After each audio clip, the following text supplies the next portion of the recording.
Lideramos el camino de la opinión pública y buscamos que la cultura del debate alcance consensos y soluciones a los problemas de nuestro país.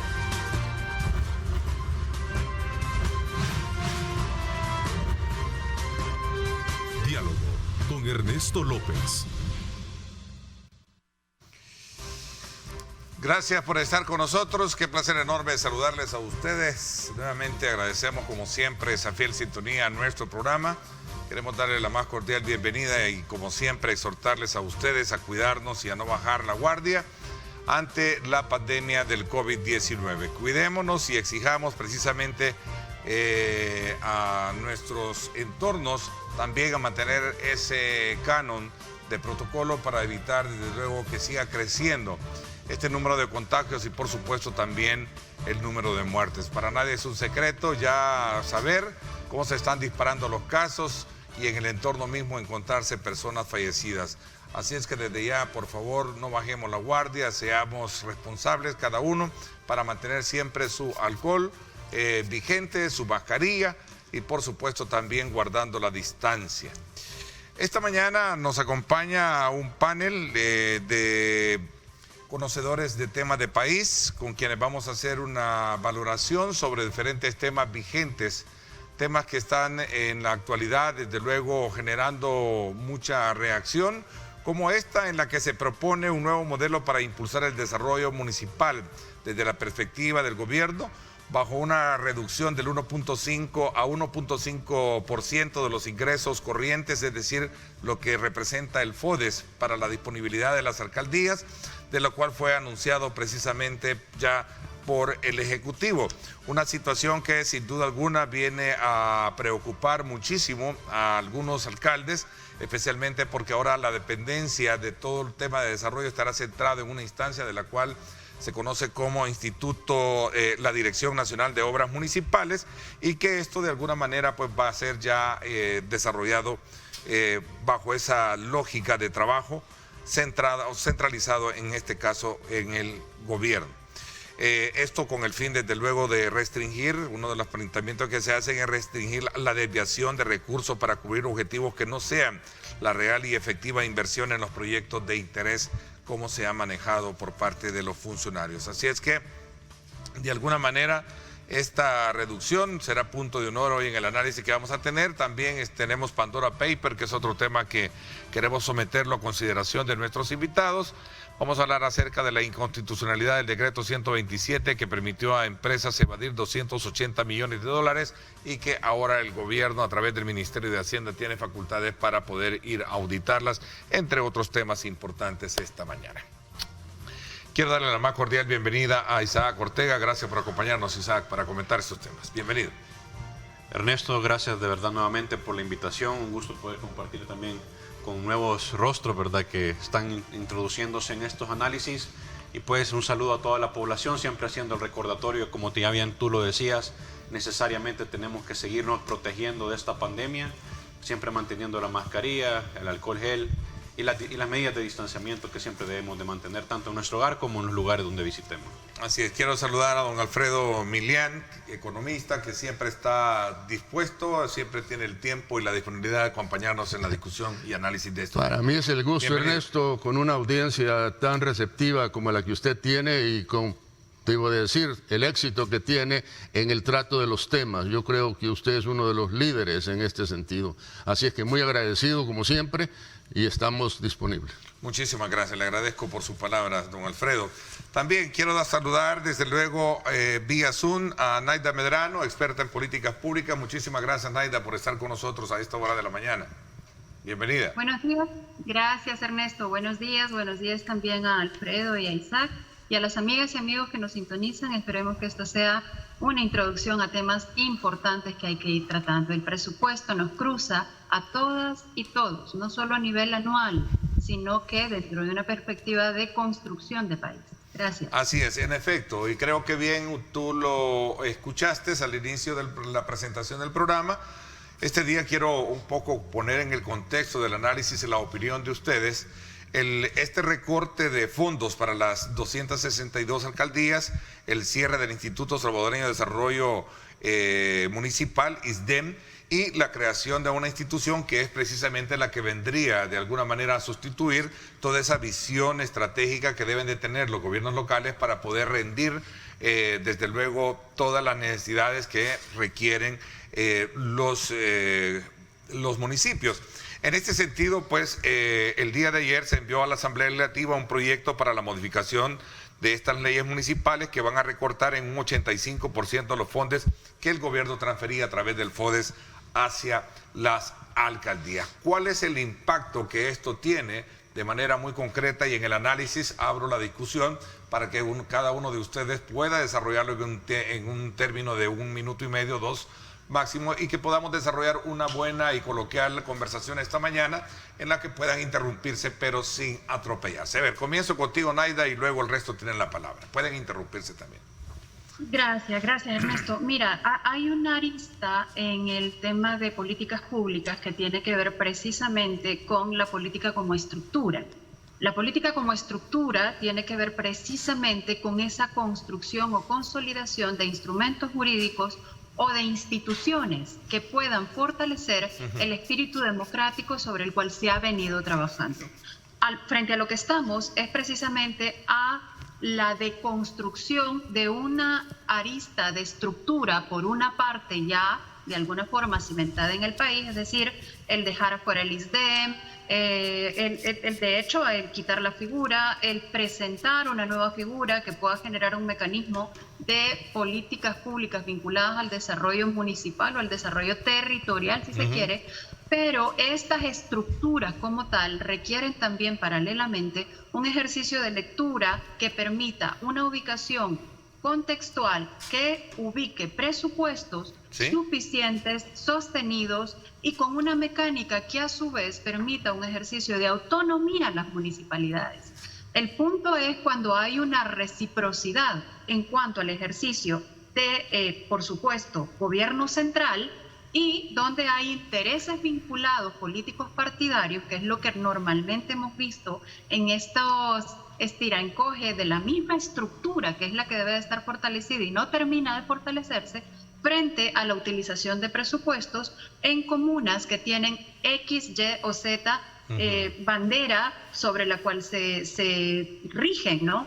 Ante esto, pienso que hay un ejercicio muy válido. Por eso es que mucho hablamos del tema de los híbridos. Es decir, cuando tenemos consejos plurales, cuando estos consejos plurales tienen la representación de todos los partidos políticos que han participado en contienda electoral, el punto es el manejo presupuestario en función de esa pluralidad que representan los consejos municipales. En ese entendido, la estructura local, la estructura más pequeña, que es la de la municipalidad, pero también la estructura de construcción, de desarrollo, yo diría más territorial que municipal, tiene también una lectura acompañada de un presupuesto que debe de responder al tenor diagnóstico de esas localidades en particular. No es tan mecánico como decir, no doy el 10, le quito el 15, le pongo el 20, No son números antojadizos en torno a porcentajes en la generalidad de las 200 municipalidades, ¿no? Veamos un elemento importante en todo esto y tiene que ver precisamente con la optimización de los recursos que en su momento han sido puestos en tela de juicio. Decía que uno de los principales elementos argumentativos que hace el Ejecutivo es precisamente evitar precisamente que estos fondos no vayan precisamente directamente para el tema de la inversión municipal que se ha proyectado siempre y para los cuales son generados, y no precisamente para otros gastos, no así para otros gastos que tienen que ver con el tema de la corrupción.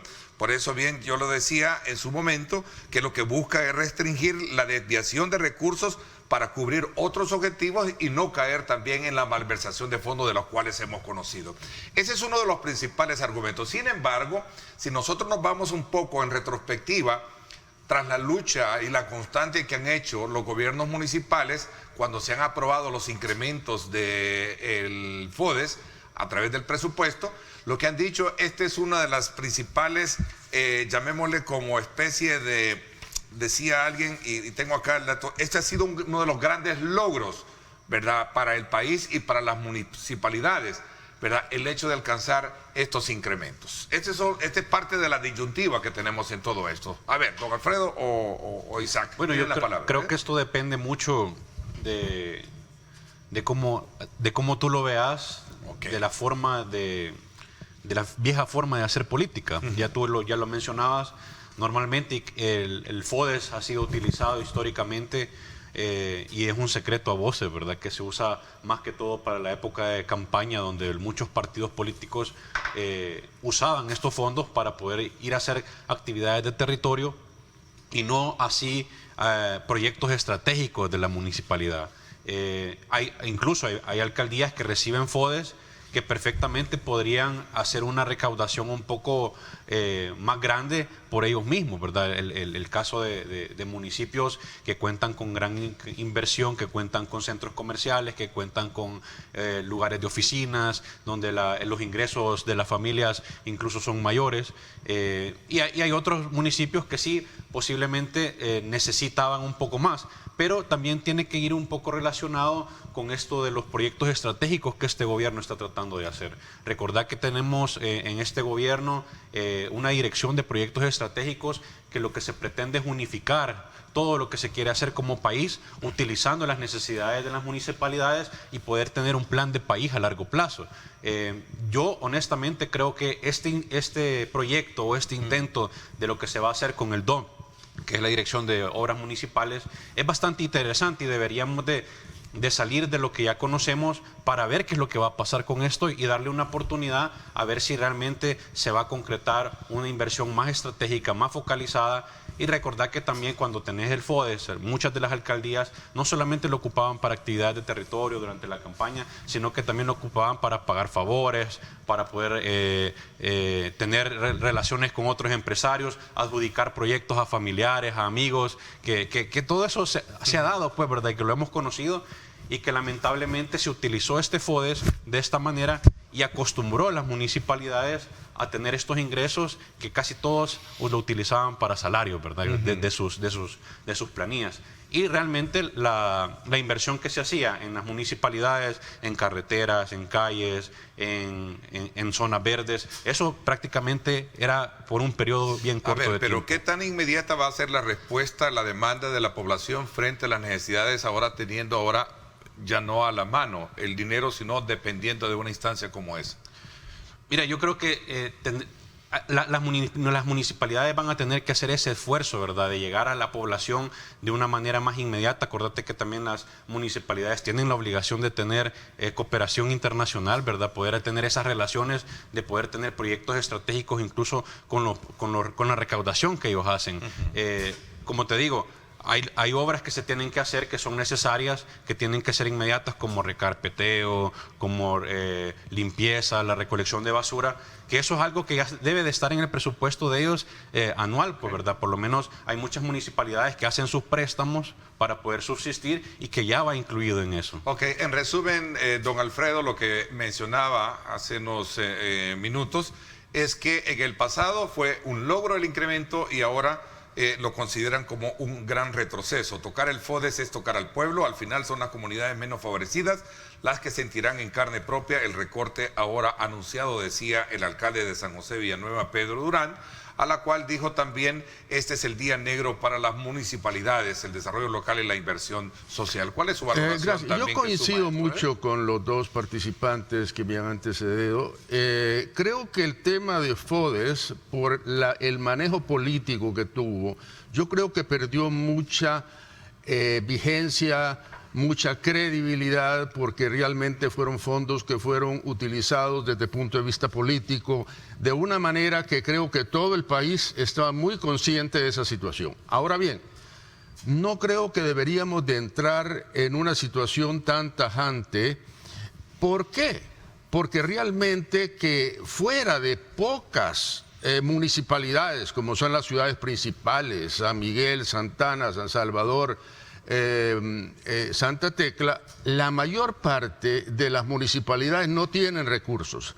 y necesitan definitivamente mucho desarrollo que anteriormente de alguna manera se hacían llegar algunos fondos importantes para este propósito. Me preocupa mucho lo del FISDEL, porque precisamente FISDEL desde mucho tiempo atrás ha estado desarrollando mucha infraestructura muy importante y ha habido momentos, estamos hablando de cuántos años, de que esta institución ha sido fundamental, con personal perfectamente confiable, profesionales, ha desarrollado muchos proyectos de infraestructura y desarrollo local en todo el país. Entonces, la gran pregunta que queda, un signo de interrogación, es ¿con qué se va a sustituir?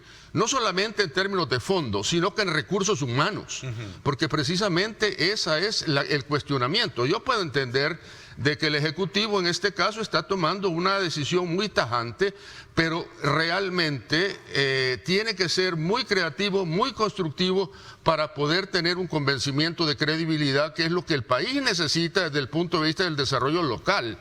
Porque yo creo que ahí es donde está la parte más importante que nosotros tenemos que tener. A ver, abro el diálogo. Naida y a ver, sí. Yo creo que, bueno, Naida. Gracias Isaac.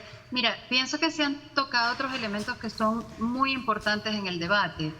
Es decir, cuando hablamos de la construcción de desarrollo territorial o desarrollo local, es fundamental no solo saber cuál es la apuesta específica que tiene la institucionalidad pública en este momento que gestiona la cosa pública, sino que también la lectura particular de quienes en su conjunto conforman ese espacio territorial.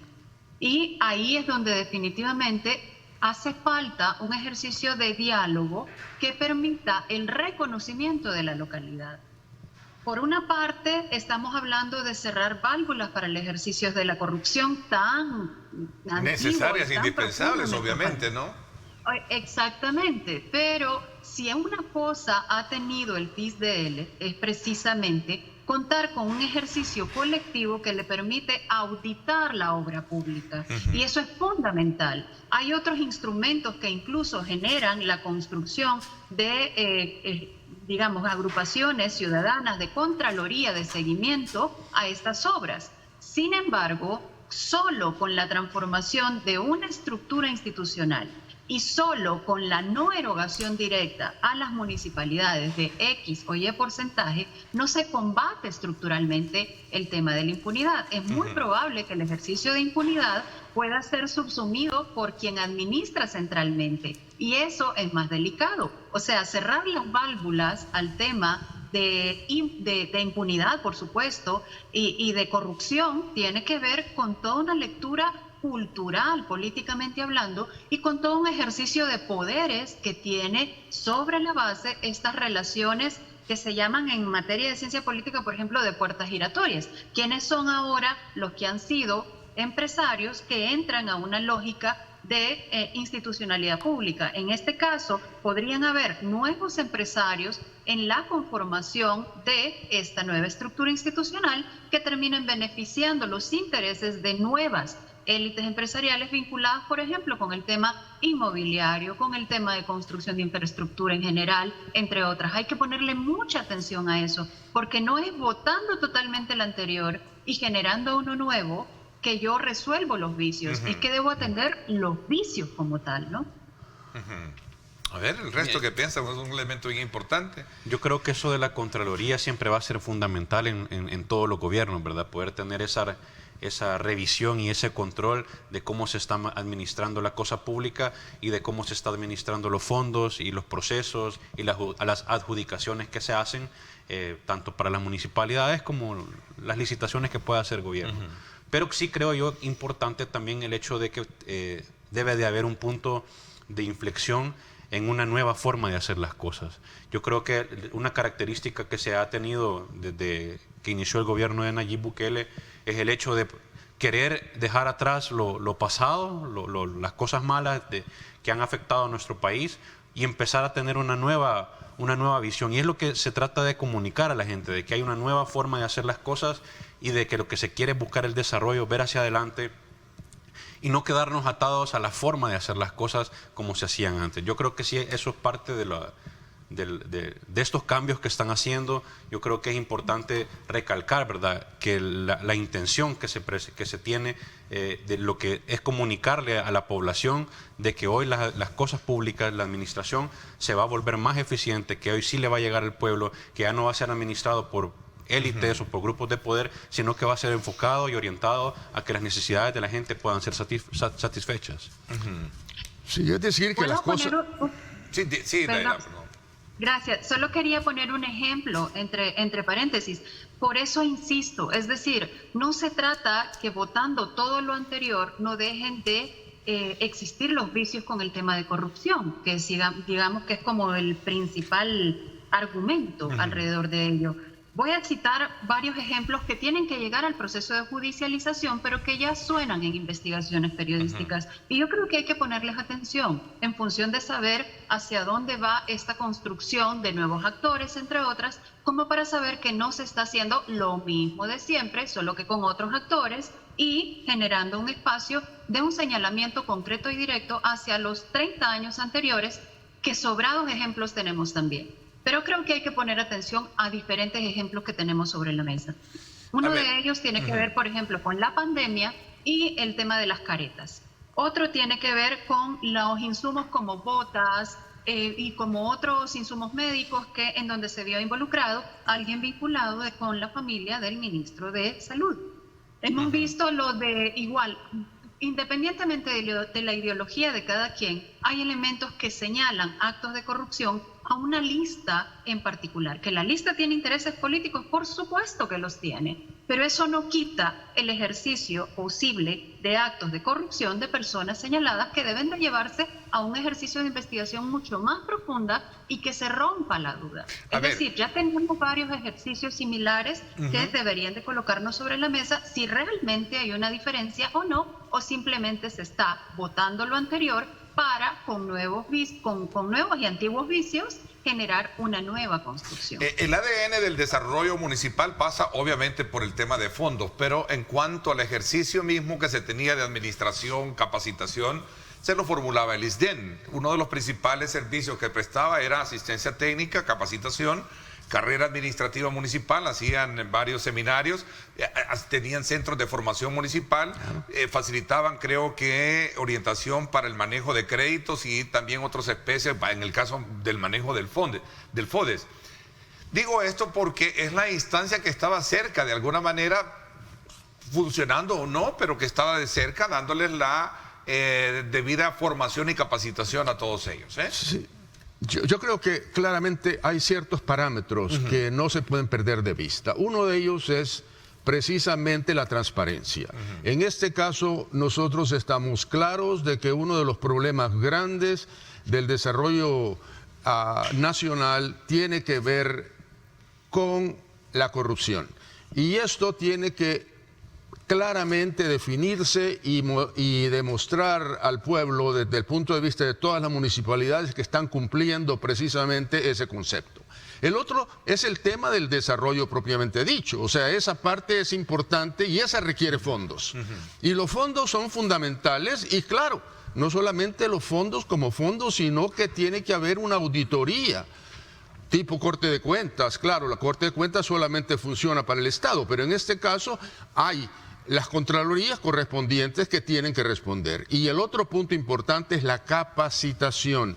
Yo me refiero mucho a las pequeñas comunidades que no tienen el medio y que antes tenían de alguna forma de capacitación y recursos disponibles para poder hacerlo. Entonces, el reto que tiene en este momento el gobierno es cómo compaginar las dos cosas.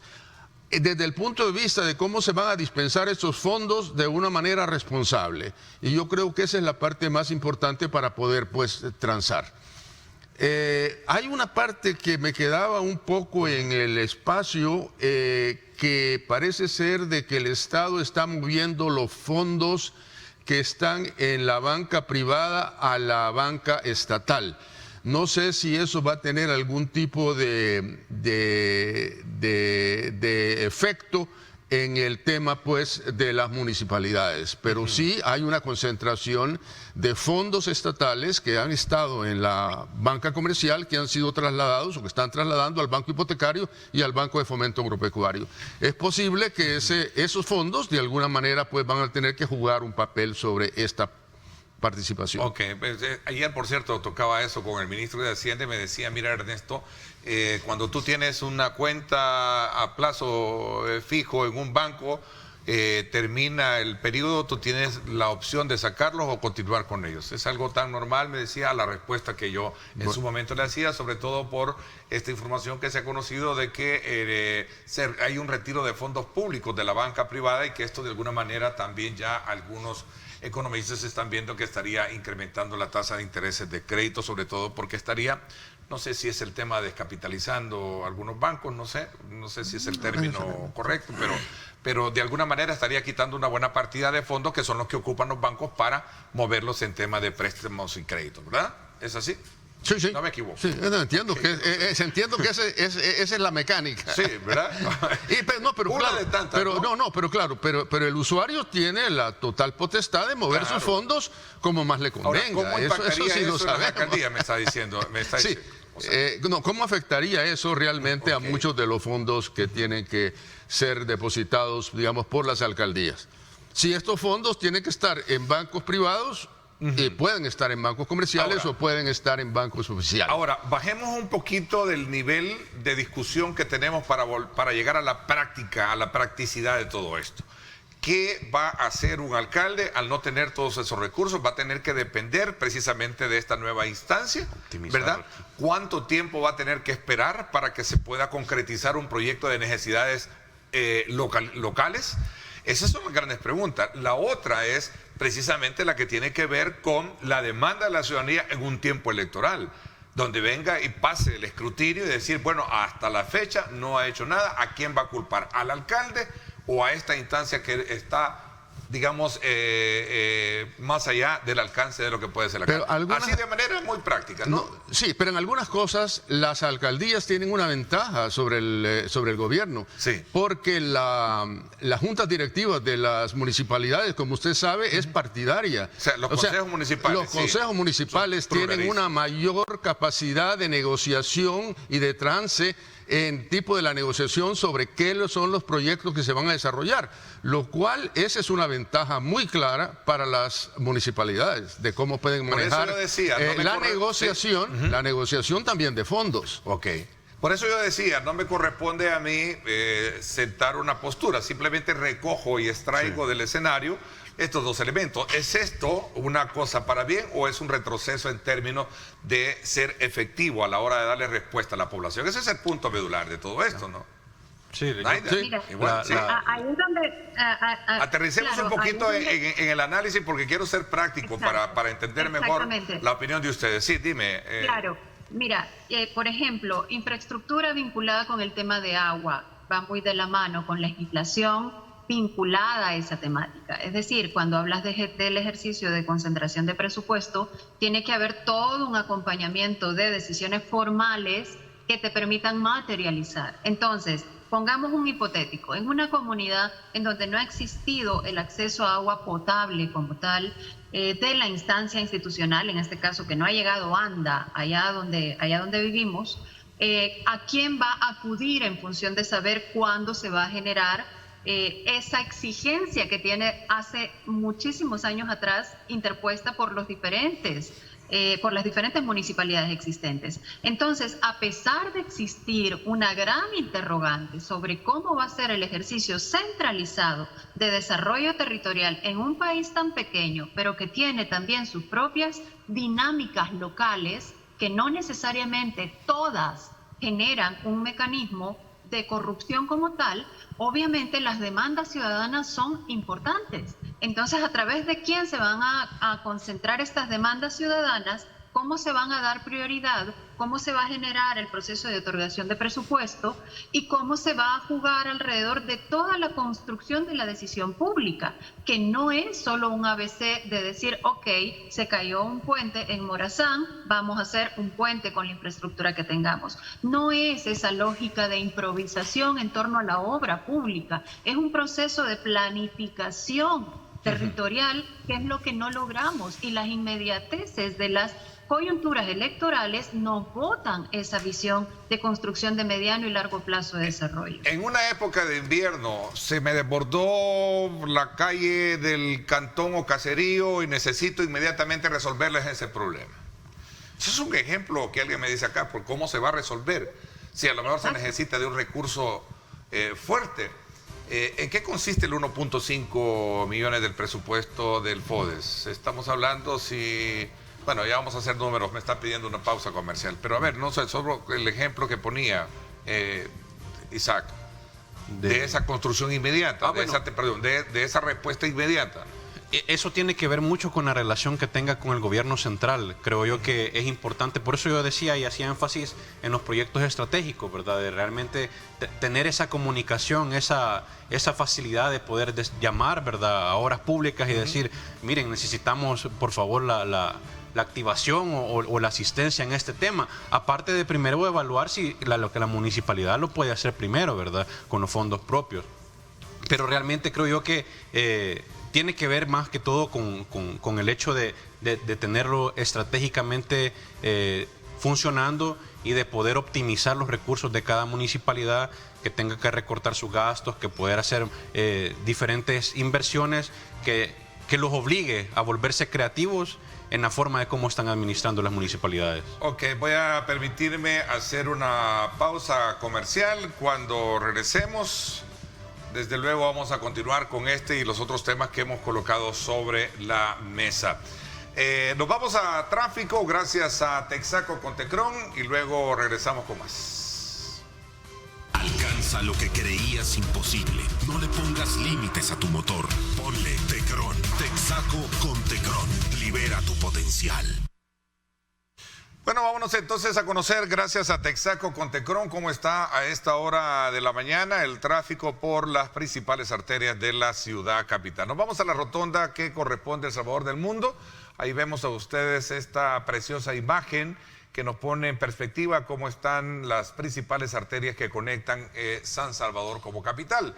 Allá al fondo vemos que hay bastante circulación sobre la Alameda Roosevelt, la conexión misma al Paseo General Escalón y por supuesto la avenida Manuel Enrique Araujo, que vemos un poco detenido el tráfico para su conexión. Esto pues ya es un síntoma de que realmente se está generando una carga vehicular bastante fuerte a las 7:03. Vámonos a conocer otra imagen ya en perspectiva que nos dé desde luego la situación de vehicular en el sector del Boulevard del Ejército, carga vehicular hacia el oriente, especialmente cuando vamos buscando el sector de Ciudad Crediza. Igual términos, vemos que el carril que conecta hacia la terminal de ingreso de Oriente, exterminal, vemos que hay fluidez vehicular, no así el carril que conecta con el Boulevard Arturo Castellanos. Así está el tráfico a esta hora de la mañana, gracias a Texaco con Tecron. Nos vamos a la pausa. Alcanza lo que creías imposible. No le pongas límites a tu motor. Ponle Tecron. Texaco con Tecron. Libera tu potencial.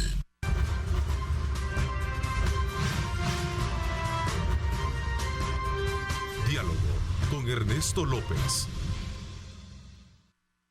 Quiero aprovechar a esta hora de la mañana, enviar un caluroso saludo a todo el personal de Radio 107 Fuego, estación en la que este servidor también forma parte a través de su programa En Directo con Ernesto López Radio, por estar celebrando precisamente 18 años. Vamos a ver ahí la imagen de celebración de los 18 años, que había solicitado colocarla para que podamos de alguna manera reconocer esa labor muy creativa que tienen todos y cada uno de los miembros de Radio Fuego y especialmente a su director Kevin Rodríguez, que le coloca desde luego toda esa energía positiva de creatividad frente a todo su equipo de trabajo. Así es que vaya para 107 Fuego, un reconocimiento muy oportuno, 18 años, este servidor junto con otros ejecutivos de la empresa de aquel entonces,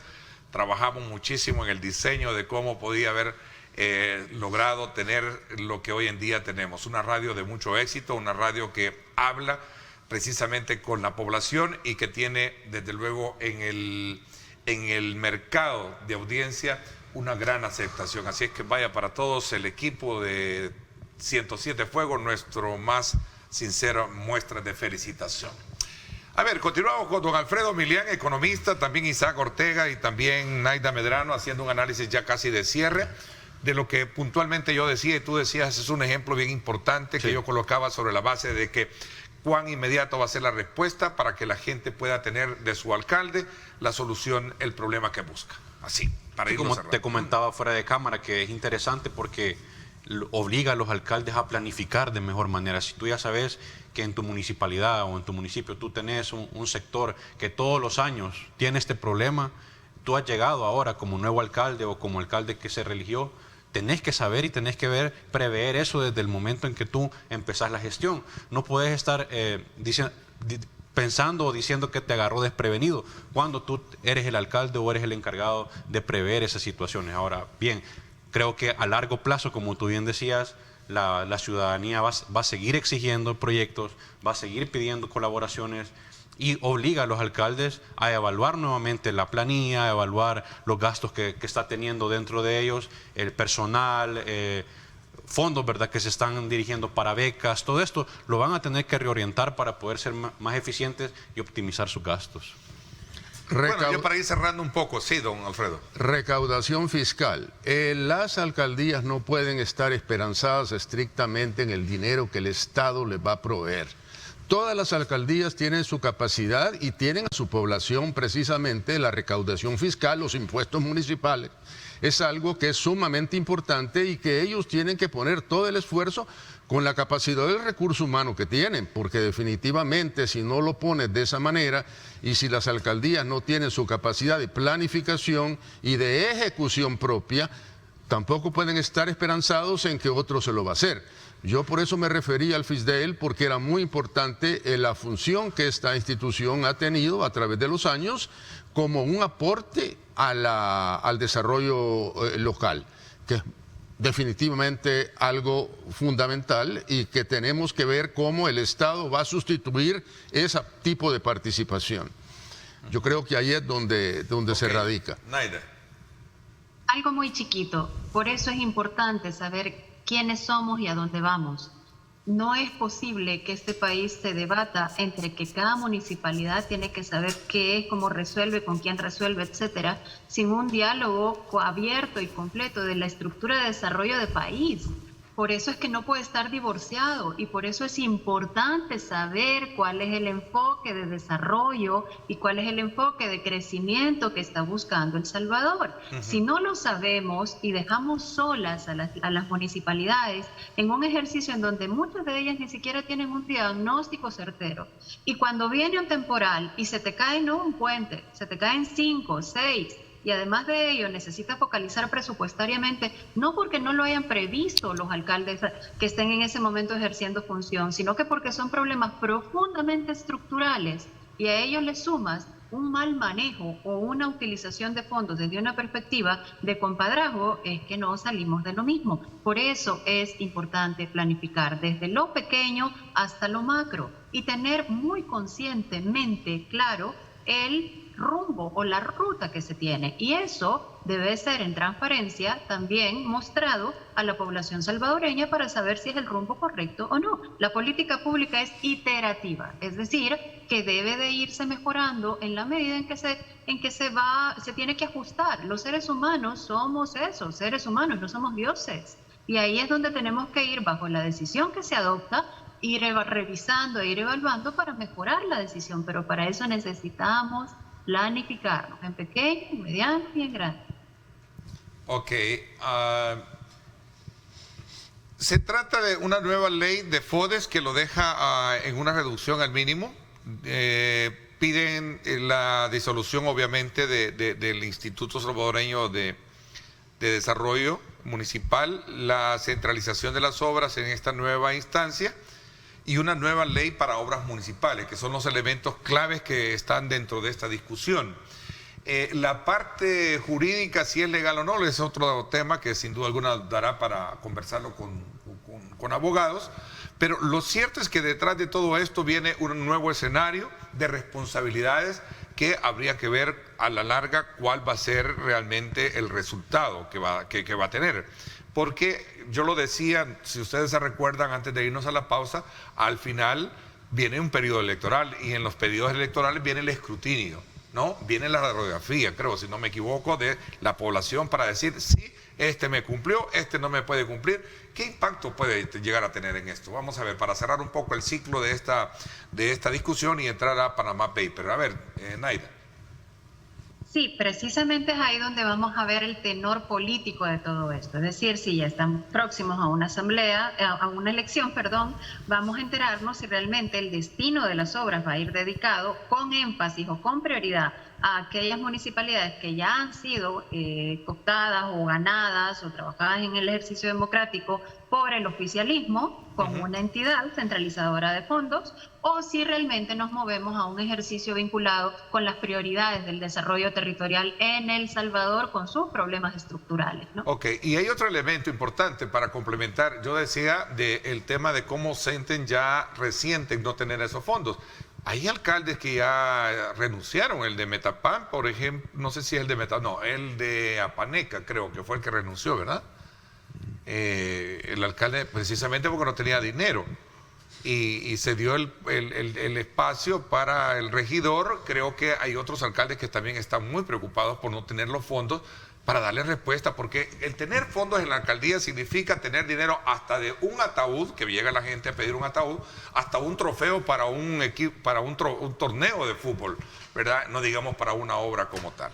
A ver. Sí, por eso te comentaba también que va a ser interesante la forma como los alcaldes van a empezar a quitar esa grasita, ¿verdad? Así como el gobierno central también en este presupuesto de la nación que se ha presentado también ha hecho prioridades, ¿verdad? Como la educación, la salud, la seguridad. También los alcaldes van a tener que ir y reevaluar todo el presupuesto o los planes que tenían cuando ingresaron a la municipalidad, de ver realmente hasta dónde pueden llegar, qué pueden hacer. Y como bien decía Naida, va a existir la necesidad de evaluar si estos proyectos estratégicos que se tienen a nivel país también van a trabajar de la mano con las necesidades de las municipalidades. Y creo que ahí es donde se le está apostando. Acordate que la mayoría, casi que el 98% de las municipalidades son del oficialismo, son del partido del gobierno. Y creo yo que esa comunicación, esa necesidad que hay de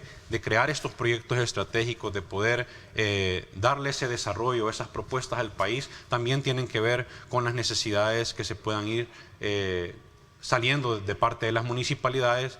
Y nuevamente los alcaldes tienen el reto y tienen la oportunidad también de demostrar de que se puede hacer política de manera diferente, de que pueden satisfacer las necesidades de una manera más óptima.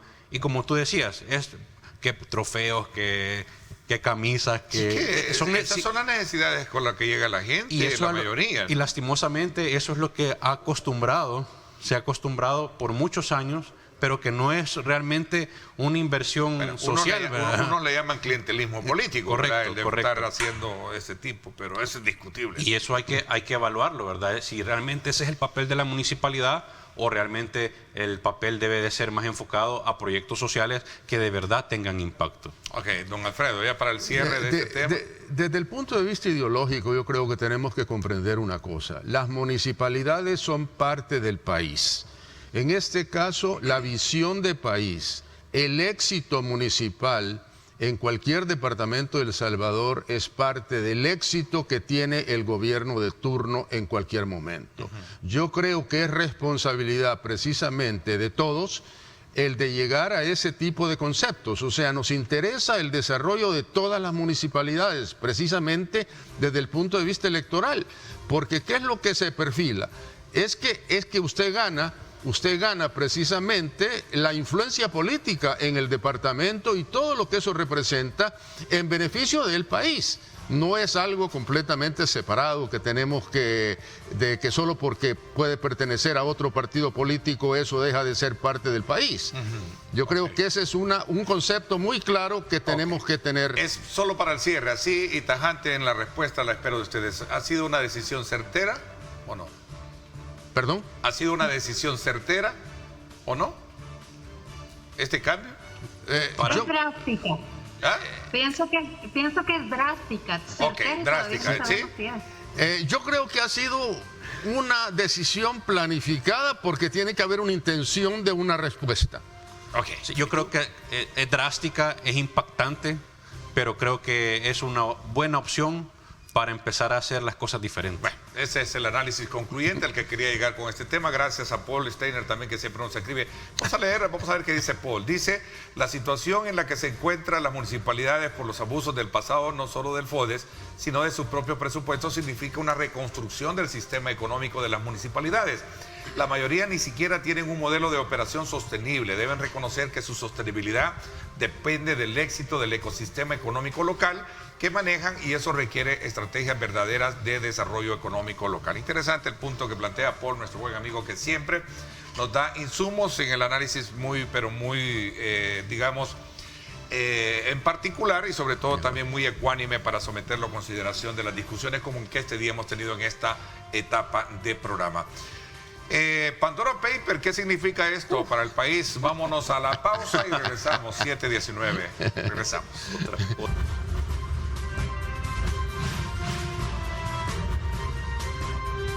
Diálogo con Ernesto López. Bueno, gracias nuevamente por estar con nosotros a esta hora de la mañana, y por supuesto el café perfecto, ¿verdad? Rico Brown. Ahí usted tiene la oportunidad de poder, desde luego, comenzar el buen día con mucha energía, gracias a Rico Brown, el café perfecto. Continuamos conversando y ahora pasamos a conocer otro tema que sin duda alguna, esto tiene que ver con esta política de captación de fondos tributarios en el país, que busca desde luego cerrarle los portillos a todo aquello que tiene que ver con el tema de la evasión y la elusión fiscal. En el pasado conocimos que cómo una investigación internacional llevó al descubrimiento del famoso Panama Paper. Ahora le estamos llamando, ahora se le ha llamado, tras esta nueva investigación internacional, Pandora Paper. A ver, ¿qué es esto? ¿De qué se trata? Algunos dicen, bueno, sí es legítimo tener, digamos, empresas en paraísos fiscales, para eso están, pero otros también lo ven desde el punto de vista de que no es legítimo. O sea, estamos hablando de entre que es legal o entre que no es, en que es legal, pero no es legítimo. A ver, don Alfredo. Bueno, yo creo que este es un tema muy importante, que yo creo que tiene muchas aristas que tenemos que tener en cuenta. Número uno, desde el principio de la persecución de los paraísos fiscales, que ya lleva mucho tiempo de debate mundial, se ha desarrollado una estrategia de los países de tratar de hacer acuerdos fiscales entre ellos para evitar lo que se llama la evasión de los impuestos. Estados Unidos y Suiza, por ejemplo, han desarrollado un acuerdo. Antes se hablaba una cuenta suiza. La cuenta suiza era un total secreto, ya no. Suiza tiene que reportar al IRS de los Estados Unidos todos los ciudadanos de los Estados Unidos que tienen fondos en Suiza y en cualquier cuenta. Pero claro, los paraísos fiscales no han cambiado. Una de las cosas importantes es que sobre este tema realmente no solamente estamos hablando de Pandora, realmente tenemos el Offshore Leaks, que son 2.5 millones de documentos. Tenemos en los Panama Papers, que son 11.5 millones de documentos revelados por un periódico alemán.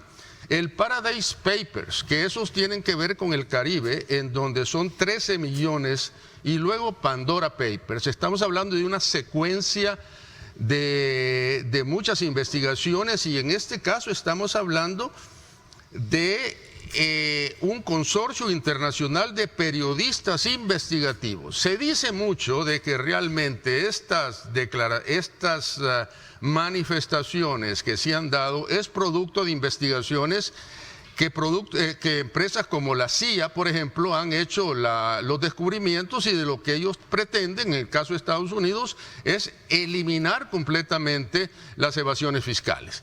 Pero por otra parte, la evasión fiscal es una cosa, pero recordemos que los paraísos fiscales no necesariamente son negativos. Una cosa es la capacidad que tienen desde el punto de vista de condonar el pago fiscal, pero por otra parte es un refugio de capitales. Por ejemplo, ¿qué hace una persona en Argentina que tienen corralitos y que los dólares o los euros quedan completamente aprisionados en un sistema cerrado de un país, porque esa es la política del país? ¿Qué pasa cuando un país le dice a sus ciudadanos que tienen que traer todos los fondos duros del resto del mundo y tenerlos ahí? Pero ¿qué es lo que pasa cuando ocurre lo que pasó en México con Salinas de Gortari, que ya tenían un sistema de protección y de productividad desde el punto de vista de la inversión? Entonces México no aguanta la carga fiscal. ¿Y qué es lo que hace México? Le dice a los usuarios de que tienen que convertir sus dólares a pesos mexicanos. Luego los pesos mexicanos se devalúan y se pierde la totalidad. Entonces no todos en los paraísos fiscales dependen completamente de esa posibilidad, de que tienen que proteger. Okay. ¿Qué pasa con los Emiratos Árabes, por ejemplo, que buscan precisamente cómo proteger su inversión? Ahora bien, muchos de los que invierten en paraísos fiscales no quiere decir que no paguen impuestos, sino que simple y sencillamente muchos de los países tienen la capacidad del doble impuesto. Usted tiene que declarar, si es ciudadano de los Estados Unidos, a dónde usted tiene fondos y por qué es que usted paga los impuestos. Unas veces lo tiene que pagar directamente y declararlos a la entidad fiscal de los Estados Unidos, y en ese sentido pues pagar los impuestos. De manera que aquí tiene los dos elementos. Pero ¿cuál es el elemento principal? Que depende de la política del país de origen. Si el país de origen establece la necesidad de hacer las declaraciones, si no lo permite es una cosa, pero hay países que no tienen problema desde ese punto de vista. Siempre y cuando usted pague los impuestos correspondientes, usted está legítimamente invirtiendo en cualquier parte. Ok. A ver, ¿qué piensa el resto? Mira, pienso que debemos darle una lectura profundamente sistémica otra vez. O sea, ¿a qué nos referimos cuando hablamos de sistema? Es cuando debemos de darnos cuenta de las desigualdades profundas que tiene este planeta y de cómo se alimentan precisamente con la construcción de este tipo de instrumentos. Un paraíso fiscal no es para cualquiera, para empezar. Es decir, no cualquiera tiene el fondo suficiente que quiere cuidar en función de alguna decisión adoptada en materia fiscal en general en uno de los países. Pero aparte de eso, dentro de una construcción más allá del día a día o de lo cotidiano. Es decir, una persona que se dedica a hacer tortillas muy difícilmente puede pensar en un paraíso fiscal.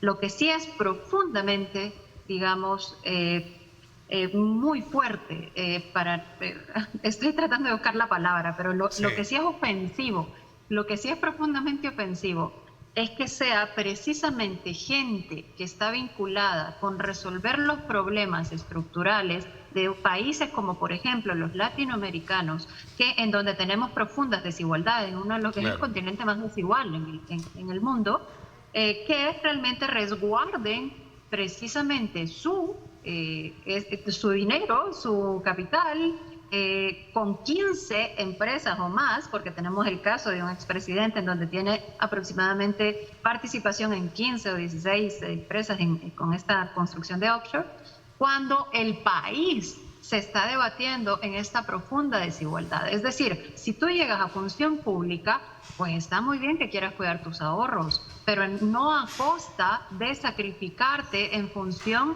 del resto de la ciudadanía, considerando que el sacrificio como tal, así digamos, denominadas que no, como mi país no tiene las condiciones suficientes, entonces voy a ir a que otro me lo resguarde. No, o sea, realmente lo ofensivo de esto es precisamente que son quienes tienen que tomar decisiones para la transformación de la desigualdad, los que están vinculados con este tipo de hechos es más, son súper cotidianos. Nosotros porque nos enteramos de 3, 4 o 5, pero es súper común la utilización de la figura y no se vale. Ahí es donde realmente la transformación estructural que podría generar diferencia no solo es señalar al que ya hizo la figura de offshore, sino que un ejercicio fiscal suficientemente, no solo hacia adelante, hacia la función de cubrir estas necesidades específicas que tiene el país, sino que sin ningún problema del mundo saber que debe tributar la persona que más tiene en función de bajar esa brecha de desigualdad. Pero estamos hablando de un tema, y por eso por la razón por la que yo les decía, de que cómo esto, ¿qué tiene que ver con nuestro país? Más allá de lo que ya se conoció, del señalamiento que se hace, que ahí salen mencionados 2 expresidentes de la República, ¿verdad? 1, y 2, que en el pasado se conoció una lista de personalidades, empresarios que también están, y grupos empresariales que han estado bajo esa misma lógica, ¿no? Sí, es que en este Pandora Papers sale señalado el expresidente Alfredo Cristiani, y en relación a lo que tú dices, ¿verdad? Como para ir aterrizando en por qué nos interesa a nosotros como país, porque estamos viendo una figura nueva, una figura diferente de recaudación de impuestos que está haciendo el Ministerio de Hacienda.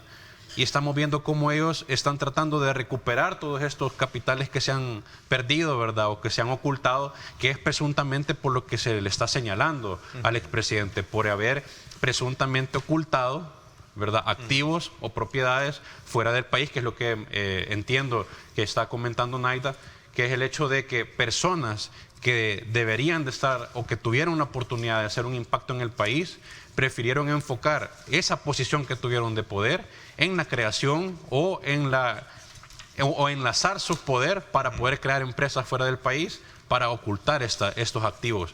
Y donde se ve que también sale señalada familiares de él, e incluso el expresidente Francisco Flores como beneficiario, según lo que se entiende, de esas mismas entidades que fueron creadas y que llegaron hasta 2018. Entiendo yo que algo así dice el para papel. poder un poco entender y comprender, creo que lo ha dejado muy claro, ¿no? Solo vamos a ir cerrando, porque esto me lleva a otro tema importante que lo vamos a hacer después del corte, pero ya le doy el tema del decreto que permitió a empresas evadir 280 millones de dólares y que declaró la actual sala de inconstitucional, lo que en el pasado se hizo. Exacto. Vamos a hablar de ese tema, pero sí. No, es que es muy importante lo que tú dijiste, porque nuevamente, y no estoy en nada en desacuerdo, dije que depende de la legislatura de los países de origen de donde salen las cuentas en los paraísos fiscales. Hay países que consideran, como en el caso de El Salvador, y su protección es precisamente de cómo estas inversiones pueden ser una forma de evadir impuestos. El Salvador como tal tiene un déficit fiscal profundo, y en este caso, como ya se ha dicho, precisamente más del 50% de la población salvadoreña es economía informal, y como economía informal no paga impuestos de la renta, no paga IVA. Y uno de los grandes problemas que tiene el Ministerio de Hacienda es cómo hacer de la economía informal una economía formal. Ese es un reto muy grande. Mientras no lo hagamos, no vamos a poder solventar el déficit fiscal. Y es importante, y aquí me voy a tomar el tema que se menciona en la ley del Bitcoin, en donde dice que el 70% de la población salvadoreña no es partícipe del sistema financiero nacional. En la medida en que esa población sea partícipe, entonces la situación aumenta notablemente la recaudación de impuestos. Entonces, en este caso, cada uno de los países es el que tiene que responder precisamente cómo sus ciudadanos manejan los fondos. Pero hay una parte muy importante, porque es el siguiente paso, cómo los salvadoreños van a evitar de que se dé situaciones de evasión de impuestos. Allá está la cámara, sí, Sí. Voy a pedirle a la que por favor le indiquen para estarnos viendo mejor. Voy a hacer la pausa. Cuando regresemos, obviamente este decreto que permitió a empresas evadir 280 millones de dólares ha sido declarado inconstitucional. Ahora el Ministerio de Hacienda tendrá, creo que 100 días, 92 días, sí, para terminar las auditorías de los casos suspendidos tras este decreto que se aprobó en la Asamblea Legislativa en el 2018. ¿Sí? Vamos a hablar de eso cuando regresemos, porque vamos a hilvanar ambas cosas. Al final se trata de ver el tema de fiscal del país. Vamos a la pausa y regresamos.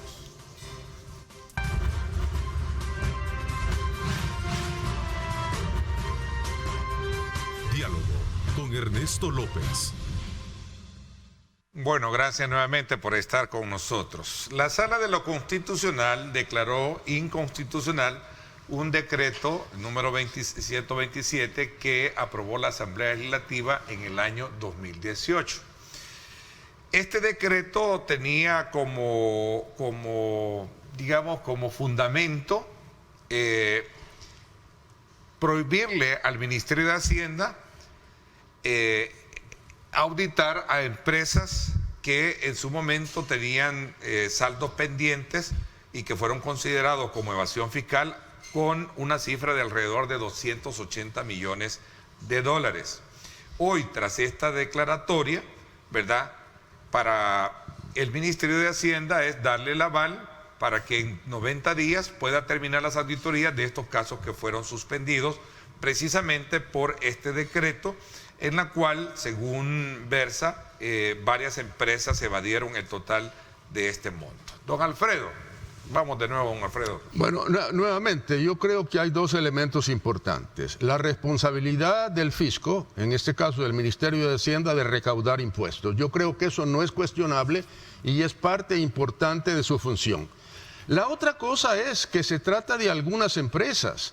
Y para mí hay un concepto muy importante en la gobernabilidad, que cualquier empresa tiene que ser, en este caso, oída y vencida en juicio. Yo creo que anteriormente hay una serie de suposiciones de que algunas de estas empresas han evadido al fisco, pero no necesariamente se ha llevado a cabo una investigación total y ser declaradas particularmente como evasoras de impuestos. Yo creo que esa parte sería injusto de que las empresas a priori fueran consideradas ya de hecho evasoras de impuestos. Y esa es una parte muy importante. Ahora, una vez eso ocurrido, y si resultan precisamente culpables desde el punto de vista de la evasión de impuestos, entonces que le caiga la totalidad de la ley a ese respecto. Aida. Mira, aquí es donde precisamente volvemos al juego político en función de algo tan serio como las políticas fiscales, en función de incluso el mismo comportamiento o el traslape de vicios como tal. Ya sabemos que hay una práctica en la que ha habido una serie de salvatajes de la misma institucionalidad pública, es decir, de la Asamblea Legislativa a través de leyes, de la misma Corte, con más de alguna sentencia, favoreciendo a determinadas conglomerados empresariales, entre otras, que funcionan desde una lectura o una perspectiva profundamente política, no necesariamente desde ese andamiaje que requiere un régimen democrático. Es decir, la cultura política nos cruza transversalmente.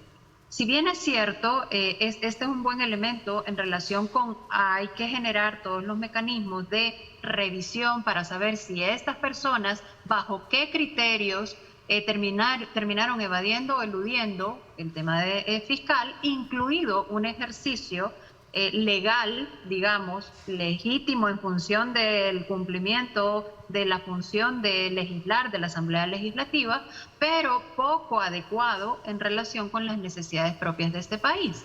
Es ahí donde hay que tener mucho cuidado en relación con la estructura que se presenta ahora, con qué tipo de andamiaje estamos formando para quitar ese tipo de comportamientos, porque es muy probable que estemos frente a un escenario que está frenando todo el ejercicio de vicios vinculados con la evasión y la elusión pasada y selectiva, que no en su totalidad, ojo con eso, ¿verdad? Porque entonces al fin y al cabo no estamos tocando la raíz del problema, sino que en selectividad, sumando a ello otros tantos ejercicios que pueden ser muy negativos. Eso de promocionar a El Salvador como un lugar en el que puedes venir a invertir de manera libre porque no hay un impuesto predial o porque no hay un impuesto vinculado con las propiedades que compras, pues no es muy ameno para la lógica de limpieza fiscal que necesita este país. Solo quiero hacer una acotación vinculada con el último comentario del bloque pasado, que tiene de Alfredo, que tiene que ver precisamente con el tema de por qué no tasar o por qué no generar impuestos para el mercado informal. Acá el gran debate es quién paga el impuesto, si quien tiene un profundo capital o si quien realmente está dentro de un mercado de informalidad, no porque así lo desea, sino que porque la misma lógica, doctrina económica, la misma lógica de políticas públicas y el mismo norte o el mismo destino que han tenido las políticas públicas en este país han generado este mapa que tenemos. Entonces el problema es el enfoque de las políticas públicas en materia económica, incluidas las fiscales. Es ahí donde tenemos que ver. No más temas selectivos, no más discriminación vinculada a mi opositor político, sino que realmente a la estructura tributaria que tiene este país, que es el espejo mismo del sistema que venimos repitiendo hace más de 200 años. Y que me temo que la transformación tampoco va a ser sustancial en este periodo que ahora está mostrando, Isaac. Tal vez ello, pero no necesariamente. Isaac, a ver, ¿cuál es tu valoración con nuevo, digamos, recurso que tiene legal ya el Ministerio de Hacienda para buscar esos 280 millones de dólares? Lo que se está comentando es el deber ser de hacia dónde deberíamos de apuntar en cuanto a políticas fiscales, ¿verdad? Pero en el tema de la inconstitucionalidad del decreto, recordaba que fue una iniciativa del exdiputado Rodolfo Parker y que lamentablemente se mete el tema político porque todos conocemos la forma de operar de cómo se trabajaba en este tipo de iniciativas, preguntándonos a quiénes o a qué empresas se quiso beneficiar en aquel momento con este decreto. Ahora, lo que se busca es la justicia fiscal, buscar a aquellos que están evadiendo impuestos a que paguen, a que tributen. Recordar que este proceso ya había iniciado y que ya se tenía identificado los posibles 200 millones que no habían sido tributados y que con este decreto se pusieron en pausa y que aún faltan otros casos de confirmar. Eso es lo que se está habilitando nuevamente para que el Ministerio de Hacienda pueda ir y seguir con la investigación para recuperar e ir detrás de estos capitales que posiblemente han salido. Y aquí es donde viene la correlación de lo que hablábamos con los Pandora Papers, ¿verdad? Que muy posiblemente puedan haber más capitales de otras empresas, de otras instituciones que podrían estar fuera del país y, como bien se decía, habría que ver si son evasiones o simplemente es aprovechar la oportunidad de un paraíso fiscal. El decreto lo que hace es colocar a estas empresas en la condición de todos nosotros.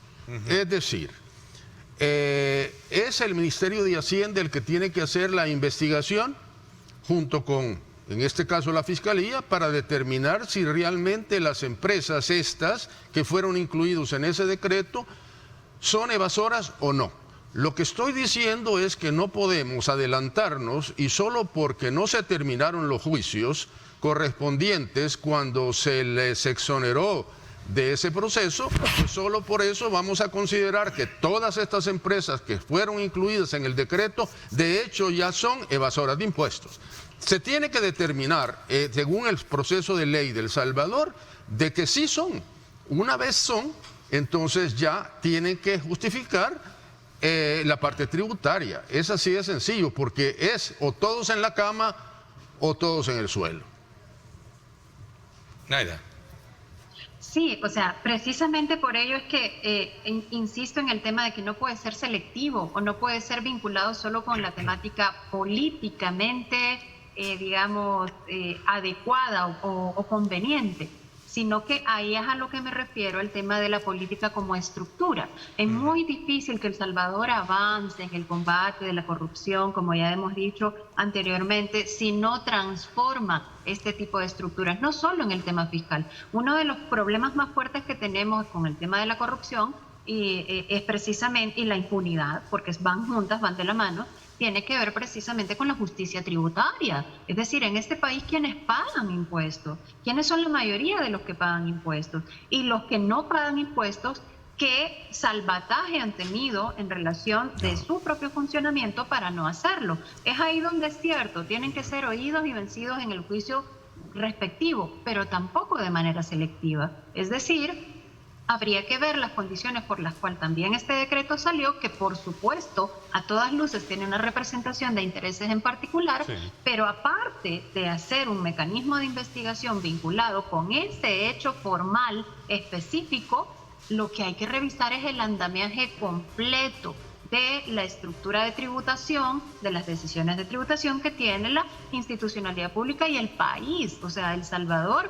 Por eso es importante saber quiénes somos y a dónde vamos. Insisto, las planificaciones pasan por el ejercicio de tributación. Si El Salvador pudo avanzar medianamente hacia el tema específico de construcción, de democratización, y si por algo falló en algún momento o no logró avanzar todo lo que hubiera podido avanzar, es precisamente porque las instituciones se vieron permeadas de todos estos vicios que son muy vinculados a la ausencia de control, a la selectividad de a quién señalo, al tema político ante todo en relación con las construcciones partidarias o de élites económicas y no necesariamente a la construcción de un país. Ahí es donde tenemos que ver, como decíamos anteriormente, ¿qué le vamos a decir a la señora de las tortillas? ¿O qué le vamos a decir a la gente que se le cae el puente cada invierno? ¿Le vamos a hablar sobre impuestos cuando jamás en la vida los ha visto ahí depositados en función de lo que realmente cotidianamente requiere? Se va a ver una transformación ahora no solo desde el maquillaje de la infraestructura como tal, sino de la transformación de lo que esto puede implicar. Va a haber un mecanismo que permita elevar la calidad de vida no solo desde lo óptico, sino que también como seres humanos en formatos de participación, de generación de capacidades y de desarrollo dentro de un país que realmente lo pedimos a gritos o no. Este es el gran signo de interrogación. Ok, vamos a hacer una pausa, la última, y vamos a un poco a ir aterrizando con estos temas y sobre todo este decreto 127, el cual ordenó en el 2018 suspender los procesos de fiscalización tributaria en cumplimiento a ese fallo. Ahora, desde luego, esto busca de alguna manera capitalizarse a partir de la recuperación de estos dineros, pero tú planteabas, Isaac, una pregunta que yo creo que es importante colocarla sobre la base de lo que viene ya para el cierre del programa y del análisis de este tema. Es decir, ¿qué es lo que se pretendía con ese decreto? ¿Cuál fue la esencia de justificación o argumentación para haberlo aprobado? ¿Quiénes lo aprobaron y quiénes se beneficiaron? Esa es la gran pregunta. Vamos a hacer la pausa.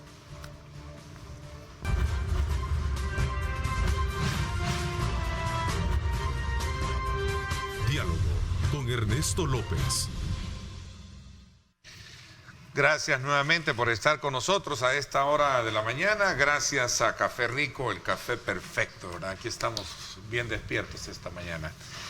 A ver, decía de que para ir un poco concluyendo y cerrando este tema que tiene que ver con esta nueva licencia que tiene el Ministerio de Hacienda a partir de la declaratoria de inconstitucionalidad de este decreto 127, avalado y aprobado en el año 2018 para limitar la auditoría y la fiscalización y la recuperación de este dinero.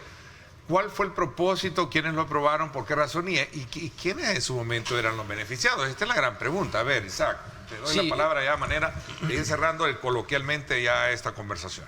Yo creo que esa es la gran pregunta que tenemos todos los salvadoreños, ¿verdad? ¿Por qué estos decretos? Y de hecho parece que fue un decreto que se fue sacado de la manga, pues, ¿verdad? Y hecho a la medida. Y hecho a la medida hablando de 280 millones de dólares. Ciertos grupos de poder. Y acuérdate que en aquel entonces había una asamblea que tú mencionabas una palabra, funcionaba a modo de clientelismo, ¿verdad? Y de favores y de prestaciones a cambio de financiamientos de campañas y todo esto. ¿Genuflexa? Y hasta cierto punto, pues, fue la forma de hacer política por muchos años.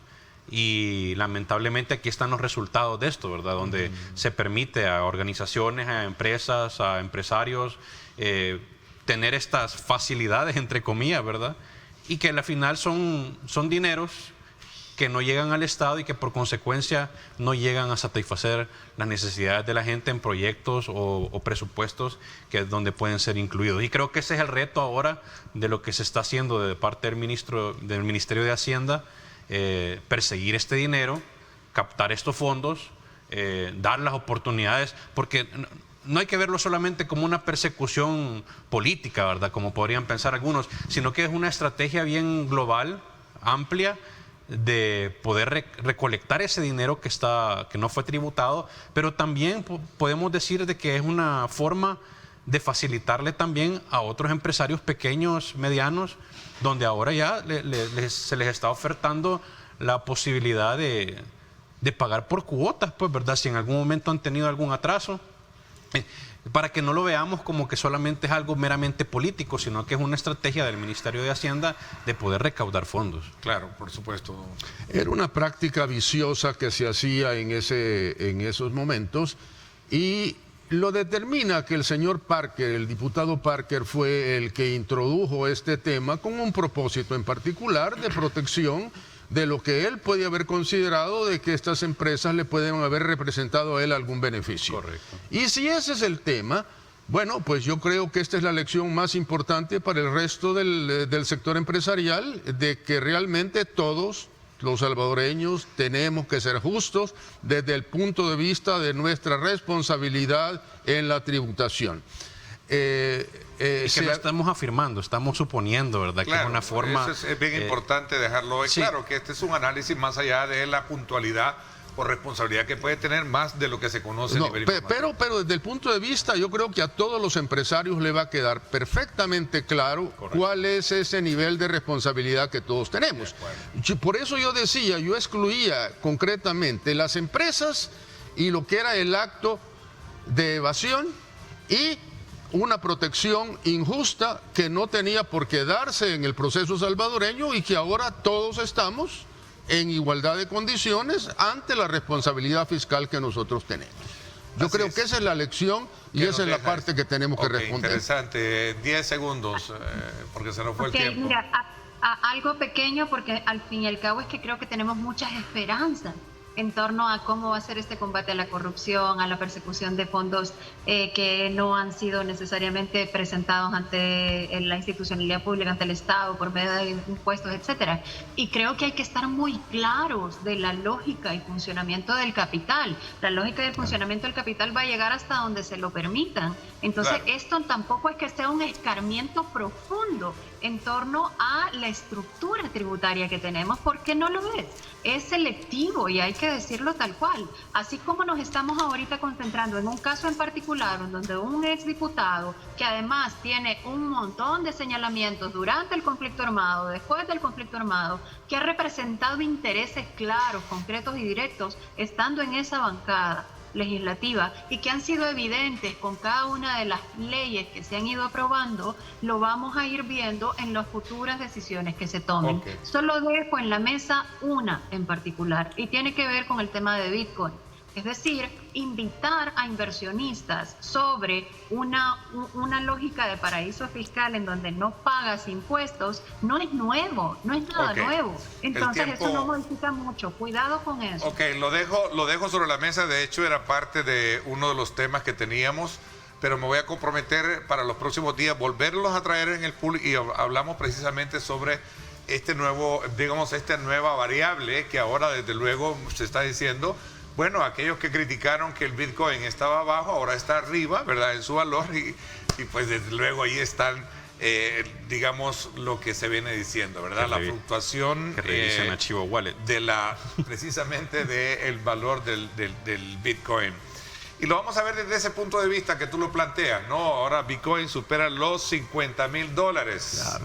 Por Ya primera rompió. vez en un mes, ¿verdad? Esa es la noticia. Nos encanta la esperanza, nos encanta. Sí, bueno, ese es el tema que vamos a hablar más adelante. Ya no puedo continuar. Gracias, don Alfredo.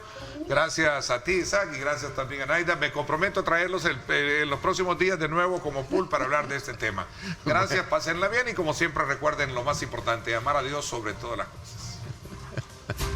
Lideramos el camino de la opinión pública y buscamos que la cultura del debate alcance consensos y soluciones a los problemas de nuestro país.